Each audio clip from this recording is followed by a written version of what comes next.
Welcome back. Our coverage continues of a mass shooting in Texas, happening in Uvalde, Texas, earlier this morning at around 11:30 local time.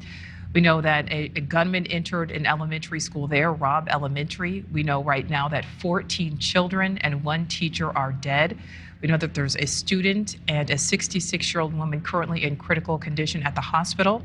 Our NewsNation border correspondent, Robert Sherman, is live on the scene in Uvalde, Texas. Robert, tell us what you've learned so far.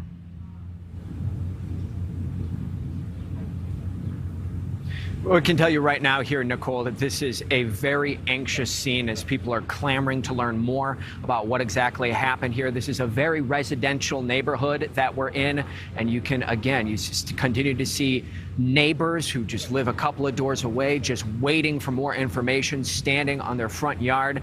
As you said, we know those death toll numbers. We know the 2 people who are in the hospital at this hour. We also know 2 police officers were injured in this attack. The governor says that both of them will be recovering and everything will be fine on that aspect. But these are the casualties of what this horrific situation has yielded. This is such a small, tight-knit community here in Texas, and we know that there are just 2nd to 4th graders that are in this elementary school, a couple hundred students at most that attend this school every single day. You can just see it on the faces of all these people who are here, just the utter shock. It seems as though that we go through this every couple years, and that's because we do. This is the largest school shooting that we've seen since 2018 with Marjorie Stoneman Douglas. But of course, many of us hark back to the memories of Sandy Hook, and that's where a lot of the emotions continue to go. That being said, we have heard condemnations come out from several elected officials around the state. The Houston mayor, for one, saying how many more senseless people need to die at the hands of gun violence. It is important to remember that we do not know the motives of the shooter at this hour, despite the fact that many are trying to speculate and many are guessing at what this was. That's something that we are not going to do. We don't know why this happened. We do know what happened. We do know that this was just supposed to be an everyday Tuesday here at this small elementary school in Uvalde, Texas.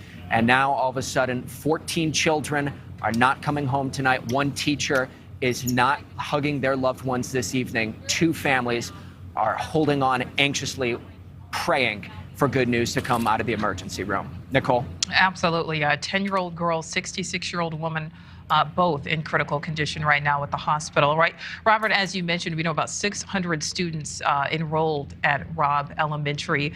We've also learned that school was about to be dismissed for the summer in about 2 days.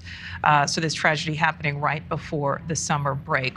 Robert, as you mentioned, you know, sadly, this is not the first school shooting that you have covered, not the first mass shooting that you have covered. Kind of walk us through what happens from your perspective as a member of the media live on the scene there. Kind of describe that media staging area and describe what happens next. Your hit should be around 2 minutes, pero te puedes quedar con ella. Yeah, we do see a lot of the local news stations that are here on the scene right now, as it is, this situation is starting to swell from a media coverage standpoint.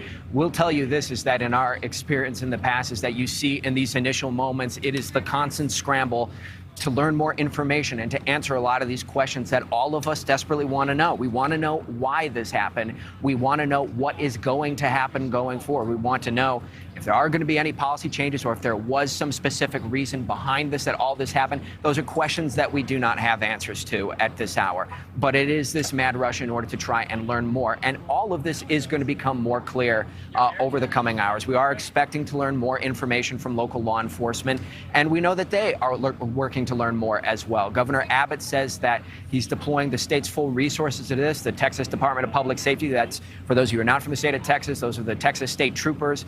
They will be working very closely with this investigation, as is local law enforcement. We know the Texas Rangers are going to be heavily involved in this investigation. That is the investigative branch of the state law enforcement agency. So everyone is working to learn more information. But again, the facts that we know at this hour already so horrendous enough. and we are working to learn more moment by moment. Nichole? Absolutely, Robert. And I know when it comes to the shooter, we learned from the governor, 18 years old. His name, Salvador Ramos. He is deceased at the scene, shot by a member of the SWAT team. We also learned that he may have attended this elementary school. Again, we don't know his motive behind this, but we've also learned that prior to the mass shooting, he was a subject of a be on the lookout, a bolo, after shooting his grandmother. Right now, waiting to learn whether or not she survived her injuries. But Robert, I know that as a border correspondent, you are often in these border towns, and we know that Uvalde is about an hour away from the U.S.-Mexico border. It's about 85 miles west of San Antonio. Kind of describe for us, just walk us through what a town like Uvalde is, being so close to the border. What is that like? Well, you drive through this town, and again, as we said before, this is quintessential suburban America. You look around, and there are all these beautiful small homes that are here. This is a very quiet community. Now, of course, we have had local officials from this community on our show in the past to talk about the border. We don't see any connection between the border and this case at this hour, despite the fact that there were speculations of that earlier. There is no connection that we've been able to substantiate to this point. But you see towns like this, and again, it's all you have to do is look at the faces of some of the local residents who are walking by here. And it is just utter distraught that this would happen in this town of 16,000 people, again, removed by about an hour and a half, 2 hours from San Antonio, Texas. This is just a small, quiet community here, and this whole community trying to come together, trying to come to grips with what has happened here. But at this hour, there are many more questions, and there are very few answers. Nichole? Robert, you're so right about that. We are, so a little bit of more information is trickling out now. We've just learned, we told you there was a 66-year-old woman in critical condition, as well as a 10-year-old girl in critical condition. But we have now learned that there are additionally 2 more adults in critical condition. We don't know yet the sex, the gender, nor the ages of those people. But we know 3 adults currently in critical condition, as well as a 10-year-old girl. Of course, this situation continues to evolve. We can tell you, we know that 14 children are dead. 1 teacher is dead after a shooter entered Robb Elementary in Uvalde, Texas this morning at about 11:30 local time. Still waiting on a motive. Obviously, a situation that continues to unfold. We are staying all over this. We will bring you the very latest when we come back. Thank you for watching. Click the red subscribe button below so you can get more of NewsNation's fact-driven, unbiased coverage.